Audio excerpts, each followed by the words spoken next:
Last এপিসোডে আমরা দেখেছিলাম আস্থা আর ইয়োনো লুসিয়াসের ক্লোনগুলোকে চাকমা দিয়ে তার অরিজিনাল বডি খোঁজার উদ্দেশ্যে চলে যায়। আর অন্যদিকে ক্যাপ্টেন মারিওলোনা মরিসের বিরুদ্ধে ফাইট করছিল। সেখানে মরিস ক্যাপ্টেন মারিওলোনার উপর ভারী পড়ছিল, কিন্তু তখনই সেখানে ক্যাপ্টেন মারিওলোনার গ্রিমোরে একটা নিউ স্পেল চলে আসে, যার সাহায্যে তিনি সেখানে তার যতগুলো সাথী মরে গিয়েছিল তাদের সোল আবার রিভাইভ করে ফেলে আর ফাইনালি সেখানে মরিসকে হারিয়ে দেয়। এই এপিসোডের শুরুতে আমরা ক্যাপ্টেন নোজেলকে দেখতে পাই। তিনি সেখানে ওনার মা এসিয়া সিলভার বিরুদ্ধে হেরে গেছে আর অনেক বেশি ইনজার্ড হয়ে নিচে পড়ে গেছে। তখনই সেখানে তাদের ফ্যামিলির একটা মেস চলে আসে আর এরই সাথে সে সেখানে তার বাবল রিকভারি ম্যাজিকের সাহায্যে ক্যাপ্টেন নোজেলকে হিল করতে শুরু করে দেয়। আর যখন সেই ছেলে ক্যাপ্টেন নোজেলকে হিল করছিল তখনই সেখানে এক এঞ্জেল চলে আসে। আর সেই এঞ্জেল যখনই তাদের উপর অ্যাটাক করবে তখনই সেখানে কিয়াটো আর কাহনো চলে আসে। সেখানে কিয়াটো তার song and dance combo spell sea god স্ল্যাশের সাহায্যে সেই এঞ্জেলকে সেখানেই শেষ করে দেয়। আর সেখানে কাহনো তার সং রিকভারি ম্যাজিক হিলিং লালাবাইয়ের সাহায্যে সেখানে সবাইকে হিল করতে শুরু করে দেয় আর সেই ছেলের হিলিং স্পিডও অনেক বেশি বাড়িয়ে দেয়। তখন সেখানে কাহনো আর কিয়াটো ভাবছিল, আমরা অনেক বেশি ট্রেনিং করে নিজেদেরকে আগের তুলনায় অনেক বেশি স্ট্রং করে তুলেছি, তাই তুমি এখন তোমার সিবলিংসদেরকে আমাদের উপর ছেড়ে এই ফাইটের মধ্যে তোমার বেস্ট ট্রাই করো নোবেল। তখনই আমরা দেখতে পাই অন্যদিকে নোবেল আর তার মা এসিয়া সিলভা একে অপরের বিরুদ্ধে ফাইট করছে। নোবেল এখানে সেই লিভিয়াথানের সাথে কন্ট্যাক্ট করে একটা নিউ ফর্ম অ্যাচিভ করে ফেলেছে। তখনই সেখানে এসিয়া সিলভা স্টিল ম্যাজিক সিলভার ফেদার শাওয়ারের সাহায্যে নোবেলের উপর অ্যাটাক করে দেয়। এটা দেখে নোবেল সেখানে তার water magic sea dragon god vortex এর সাহায্যে সেই অ্যাটাকটা ব্লক করে ফেলে আর এরই সাথে সে ওনার উপর সি ড্রাগন গড টেইলের সাহায্যে অ্যাটাক করে দেয়। কিন্তু এই অ্যাটাকে এসিয়া সিলভার তেমন কিছুই হয় না। আর এরই সাথে তিনি সেখানে হাসতে হাসতে বলে, কে এই জিনিসটা ভেবেছিল আমি আবার কখনো এরকম থ্রিলিং ব্যাটেলের মধ্যে পার্টিসিপেট করতে পারবো। এটা বলেই তিনি সেখানে ইউজ করে ওয়াটার ম্যাজিক। আর এই জিনিসটা দেখে নোবেল অনেক বেশি শক হয়ে ভাবছিল, কি ওনার কাছে দুটো অ্যাট্রিবিউট আছে। তখনই সেখানে এসিয়া সিলভা নোবেলের উপর অ্যাটাকের বৃষ্টি শুরু করে দেয় আর সেখানে নোবেলও ওনার সবগুলো অ্যাটাকই কোনোভাবে ব্লক করছিল। এইসব দেখে এসিয়া সিলভা তার উপর অনেক পাওয়ারফুল একটা অ্যাটাক করে দেয়। এটা দেখে নোবেলের সামনে থেকে তার সি ড্রাগন রোরের সাহায্যে সেই অ্যাটাকটা কাউন্টার করে।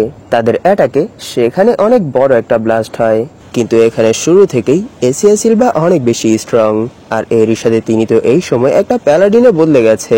আর সব থেকে অ্যামেজিং বিষয় তো এটা যে এই সময় ওনার কাছে দুটো অ্যাট্রিবিউট আছে, যার জন্য নোবেল এখানে তার ফুল পাওয়ার ইউজ করার পরও ওনার সাথে কিপ আপ করতে পারছিল না। তখনই আমরা দেখতে পারি এই সব কিছু দেখে সে এখানে সলিড ভাবছিল, প্রবাবলি নোবেল এখানে অনেক বেশি স্ট্রং, কিন্তু এখানে তার থেকেও অনেক বেশি স্ট্রং আমাদের মাদার। দ্যাটস ওয়াই এখানে তার জেতার কোনো চান্সই নেই। কিন্তু তখনই সে শুনতে পারে সেখানে নোবেল বলছে, এখনো কোনো কিছুই শেষ হয়নি মাদার। এটা শুনে সলিড সেখানে অনেক বেশি শক হয়ে যায়। আর এই সব কিছু দেখে সেখানে নেভরা ভাবছিল, নোবেলের ভেতর এনিমির মোকাবেলা করার মতো স্ট্রেংথ আর কারেজ দুটোই আছে, কিন্তু আমার ভেতর তো স্ট্রং অপোনেন্টকে ফেস করার মতো সাহস নেই। আমি তো এই পর্যন্ত শুধু আমার থেকে উইক অপোনেন্টদের সাথেই ফাইট করে এসেছি আর তাদেরকে টর্চার করে এসেছি নির্দয়ের মতো।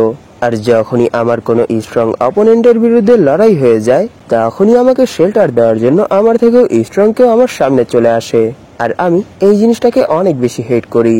তখন সেখানে সলিড আর নেভরা একসাথেই ভাবছিল, সত্যি আমরা অনেক বেশি ইউজলেস। তখন তারা ভাবছিল, সত্যি আমরা শুরু থেকেই অনেক বেশি উইক ছিলাম, কিন্তু আমরা কখনোই এই জিনিসটাকে শো করিনি। কিন্তু নোবেল সবসময় নিজের উইকনেস শো করত আর অনেক বেশি হার্ড ট্রেনিং এর মাধ্যমে নিজেকে স্ট্রং করার চেষ্টা করত। আমরা শুরু থেকেই তাকে বুলি করে এসেছি, কিন্তু দেখো সে আজ কত বেশি স্ট্রং হয়ে গেছে। তখনই আমরা দেখতে পারি এসিয়া সিলভা তার ওয়াটার ম্যাজিকের সাহায্যে নোবেলের উপর অ্যাটাক করে দিয়েছে আর সেখানে নোবেল সেই অ্যাটাকটা কাটতে কাটতে ওনার দিকেই এগোতে শুরু করেছে। কিন্তু এখানে ওনার ম্যাজিক নোবেলের তুলনায় অনেক বেশি স্ট্রং ছিল, যার জন্য তিনি সেখানে নোবেলের উপর ভারী পড়ছিল আর সেখানে নোবেল হারতে শুরু করেছিল। আর সবশেষে সেখানে যখনই তিনি নোবেলের উপর ওনার ফাইনাল ব্লো করবে তখনই সেখানে তাকে বাঁচানোর জন্য সলিড আর নেভরা চলে আসে। সেখানে নেভরা তার স্পেলের সাহায্যে তার মাকে ডিস্ট্র্যাক্ট করার চেষ্টা করছিল আর বলছিল, সত্যি আমরা অনেক বেশি উইক, কিন্তু উইকনেস কোনো পার্সনের এম্বারেসিং এর কোনো বিষয় না। এটা তখনই ইম্বারেসিং এর পার্ট হয়ে দাঁড়ায় যখন কেউ স্ট্রং হওয়ার চেষ্টাই না করে সবসময় উইক রয়ে যায়।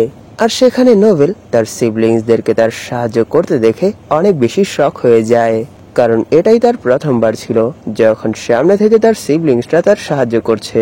তখনই সেখানে সলিড আর নেভরা একসাথে বলে, আমরা আমাদের পুরনো ভুলগুলোকে মুছে ফেলতে চাই না, আমরা সেই ভুলগুলোকে দেখেই আর সেগুলোকে শিক্ষা হিসেবে গ্রহণ করে নতুন করে আবার শুরু করতে চাই।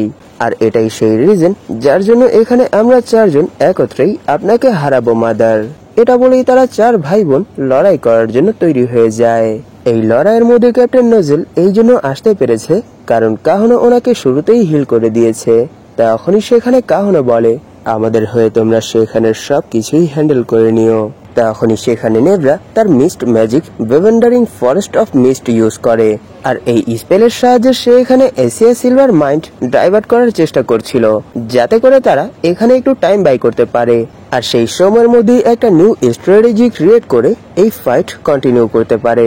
তখনই সেখানে ক্যাপ্টেন নোজেল বলে, নোবেল, তোমার কাছে শুরু থেকেই এক্সট্রা অর্ডিনারি লেটেন্ট ম্যাজিক ছিল, কিন্তু তুমি সেই ম্যাজিকটাকে কখনোই কন্ট্রোল করতে পারতে না, যার জন্য তুমি আনকনসিয়াসলি একটা হ্যাবিট গেইন করে ফেলেছো যে যখনই তুমি তোমার কোনো স্পেল কাস্ট করো তখনই তুমি তোমার পাওয়ার হোল্ড ব্যাক করে রাখো। কিন্তু এখন এখানে তোমাকে তোমার পাওয়ার হোল্ড ব্যাক করার কোনো দরকার নেই, তুমি এখন তোমার আর লিভাইথানের ফুল পাওয়ার ইউজ করে একটা স্পেল কাস্ট করো আর সবকিছুই মার্জ করে একটা অ্যাটাক রিলিজ করো। এছাড়া এখানে আমরা কখনোই আমাদের মায়ের বিরুদ্ধে জিততে পারবো না। তখনই আমরা দেখতে পারি সেখানে এসিয়া সিলভা নেভরার স্পেল কেটে ফেলেছে, আর এরই সাথে তিনি বলে, কাম অন, আমরা এখনো এখানে কোনো কিছুই শেষ করিনি।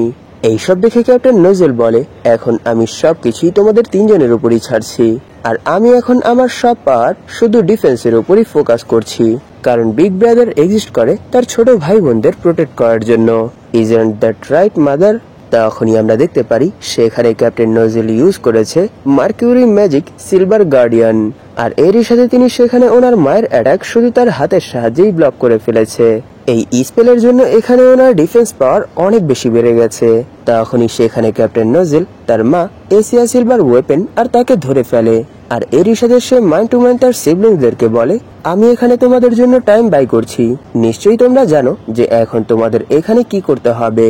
তখনই সেখানে নেভরা আর সলিড নোবেলের কাছে চলে আসে তার এই স্পেল কাস্টিং এ সাপোর্ট করার জন্য, আর এরই সাথে তারা বলে, তোমার এখানে তোমার ম্যাজিক কন্ট্রোলিং সম্পর্কে কোনো কিছুই ভাবার দরকার নেই, তুমি এখানে শুধু তোমার অ্যাটাক চার্জ আপ করে রিলিজ করে দাও।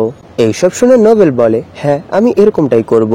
তখনই আমরা সেখানে তাদের ফাইট দেখতে পাই যেখানে এসিয়া সিলভা বলছে, নট ব্যাড নোজেল, কিন্তু তোমার এই মার্কিউরি ম্যাজিক তোমার জন্যই পয়জনাস, নিশ্চয়ই এই স্পেলটা মেনটেন করতে তোমার এখানে অনেক বেশি পেন ফিল হচ্ছে, আমি কি ঠিক বলেছি নোজেল? এটা বলেই তিনি সেখানে ক্যাপ্টেন নোজেলের উপর তার স্টিল ম্যাজিকের সাহায্যে অ্যাটাক করে দেয়, আর তার উপর কন্টিনিউয়াসলি স্টেপ করতে শুরু করে দেয়। আর এরই সাথে তিনি বলে, আমি এখন তোমাকে তোমার মিজরি থেকে বের করে নিয়ে আসবো। অন্যদিকে নোবেল সেখানে একটা নিউ স্পেল কাস্ট করছিল, আর তার এই স্পেলের পাওয়ার অনেক বেশি টেরিফাইং ছিল, আর এই প্রেসার নেভরা আর সলিডের সহ্যের বাইরে ছিল, যার জন্য তাদের বডি ফেটে ব্লিডিং হতে শুরু করে, আর এই জিনিসটা নোবেলও নোটিস করে ফেলে। আর যখনই সেখানে নোবেল কিছু বলবে তখনই নেভরা বলে, নোবেল, তোমার এই সব কিছুর উপর ফোকাস করার কোনো দরকার নেই, এই পেন তো তার সামনে কিছুই না যেটা আমরা তোমাকে এত বছর ধরে দিয়ে এসেছি, আর তুমিও সব সময় শুধু এই সব কিছু সহ্য করে এসেছো, তাই প্লিজ তোমার এই সব কিছুর উপর ফোকাস করার কোনো দরকার নেই, তুমি এখানে তোমার স্পেলের উপরই ফোকাস করো। আর অন্যদিকে এসিয়া সিলভা ক্যাপ্টেন নোজেলকে অনেক খারাপ ভাবে মারছিল, তখন সেখানে ক্যাপ্টেন নোজেল মার খেতে খেতে বলছিল, এই পেন আর এই পানিশমেন্ট আমি ডিজার্ভ করি আমার খারাপ কাজগুলোর জন্য, এন্ড দ্য অ্যাটলমেন্ট অ্যালাউ করবে আমার ভাই বোনদের নিউ বন্ড ক্রিয়েট করার জন্য। আর অন্যদিকে নোবেলের সেই স্পেলের প্রেসারে এসে সলিড আর নেভরার অবস্থা অনেক বেশি খারাপ হয়ে গেছে, কিন্তু এখনো নোবেলের স্পেল কমপ্লিট হয়নি। কিন্তু এখানে যদি নোবেল তার প্রসেসিং কন্টিনিউ রাখে তাহলে এখানে তাদের মৃত্যুও হতে পারে। তখনই সেখানে নেভরা বলে, আমি আমাদের মাকে অনেক বেশি ভালোবাসতাম, তিনি অনেক বেশি অ্যামেজিং, স্ট্রং আর বিউটিফুল ছিল, কিন্তু নোবেল, তোমার সবকিছুই আমাদের মায়ের সাথে অনেক বেশি ম্যাচ করত, যার জন্য আমি তোমার প্রতি অনেক বেশি জেলাস ফিল করতাম। তখনই সেখানে সলিড বলে, তুমি যখন ছোট ছিলে তখন আমি দেখেছিলাম তোমার ম্যাজিক অনেক বেশি ইনক্রেডিবল, আর এই জিনিসটাকে আমি অনেক বেশি হেট করতাম, কারণ তোমার কাছেও ওয়াটার ম্যাজিক আছে আর আমার কাছেও ওয়াটার ম্যাজিক আছে। এরপরও আমাদের ম্যাজিক লেভেল গ্যাপ অনেক বেশি ছিল, কিন্তু আমি সেই সময় অনেক বেশি খুশি হয়ে গিয়েছিলাম যখন আমি এই জিনিসটা জানতে পেরেছিলাম যে তুমি তোমার ম্যাজিককে কন্ট্রোল করতে পারো না। এরই জন্য আমি সব সময় তোমাকে মিসট্রিট করতাম আর অনেক বেশি বুলি করতাম, যাতে করে তোমার ভেতর আমার প্রতি একটা ভয় ক্রিয়েট হয়ে যায় আর তুমি আমাকে কখনোই বিট্রে করতে না পারো। এই পর্যন্ত নেভরা আর সলিড নোবেলের সাথে অনেক খারাপ করেছে, এরই জন্য তারা এখানে নোবেলের কাছে ক্ষমা চায়, আর নোবেলও সেখানে তাদেরকে ক্ষমা করে দেয়। আর অন্যদিকে ক্যাপ্টেন নোজেল ওনার মায়ের হাতের ওয়েপেন ছিনিয়ে নেয় আর ওনাকে সেই দিকে ঠেলে দেয় যেই দিকে নোবেলের অ্যাটাক আসবে। এটা দেখেই নোবেল সেখানে তার অ্যাটাক আনলিশ করে, আর সেই অ্যাটাক নিজের দিকে আসতে দেখে এসিয়া সিলভা সেখানে তার ওয়াটার ম্যাজিকের সাহায্যে সেই অ্যাটাকটা কাউন্টার করার চেষ্টা করে, কিন্তু নিমিষের মধ্যেই ওনার সেই অ্যাটাক সেখানেই ডিস্ট্রয় হয়ে যায়। আর এর পরের মোমেন্টেই সেই অ্যাটাকটা এসে ওনার বডিতে লাগে। তখন সেখানে তিনি বলে, সত্যি এটা অনেক বেশি এম্বারেসিং, কিন্তু তিনি সেখানে অনেক বেশি খুশি ছিল, কারণ তিনি এই জিনিসটা দেখতে পেরেছে যে তার বাচ্চারা কত বেশি স্ট্রং হয়ে গেছে, আর সবশেষে তারা একটা ফ্যামিলি হয়ে গেছে। ওনার এতটুকু ভাবতে ভাবতেই তিনি সেখান থেকে ডিসইন্টিগ্রেট হয়ে যায়। ফাইনালি তারা এখানে তাদের মা প্যালাডিন এসিয়া সিলভাকে হারিয়ে দিয়েছে, আর সেখান থেকে গায়েব হতে হতে তিনি বলে, you took the long way around, but finally এখানে আমরা একটা ফ্যামিলি হয়ে গেছি। এটাই ব্ল্যাক লোয়ারের লাস্ট চ্যাপ্টার ছিল। হয়তো এর পরের চ্যাপ্টার 1 থেকে 2 সপ্তাহ পরে রিলিজ হবে, নিশ্চয়ই সেটা রিলিজ হওয়ার সাথে সাথেই আমি এক্সপ্লেন করে দেব। আর এই ফ্রি সময়ের মধ্যে আমি একটা নিউ মানওয়া এক্সপ্লেন করার কথা ভাবছি, যার নাম স্পেয়ার মি গ্রেট লর্ড। এটা আমি আগেও কমপ্লিটলি 2 বার দেখে রেখেছি। সত্যি এর স্টোরি লাইন অনেক বেশি ফানি আর অনেক বেশি ইন্টারেস্টিং। এছাড়া যদি আপনাদের অন্য কোনো চয়েস থেকে থাকে তাহলে প্লিজ আমাকে জানাবেন, আর যদি কষ্ট করে আপনারা তার লিঙ্কও শেয়ার করে দেন তাহলে অনেক ভালো হয়। সত্য বলতে কি, এই জিনিসগুলো খুঁজে বের করাটা অনেক বেশি কঠিন, আর কিছু কিছু ওয়েবসাইটে তো ভিজিট করার জন্যই পে করতে হয়, তাই প্লিজ কষ্ট করে যদি আপনারা খুঁজে দিতে পারেন তাহলে অনেক ভালো হয়। আজকের জন্য এতটুকুই থাক, ভিডিও অনেক লম্বা হয়ে গেছে। ধন্যবাদ আপনাদের এই পর্যন্ত দেখার জন্য। তাহলে দেখা হবে নতুন আরেক এনিমি অথবা মানওয়ার নতুন আরেক চ্যাপ্টারে।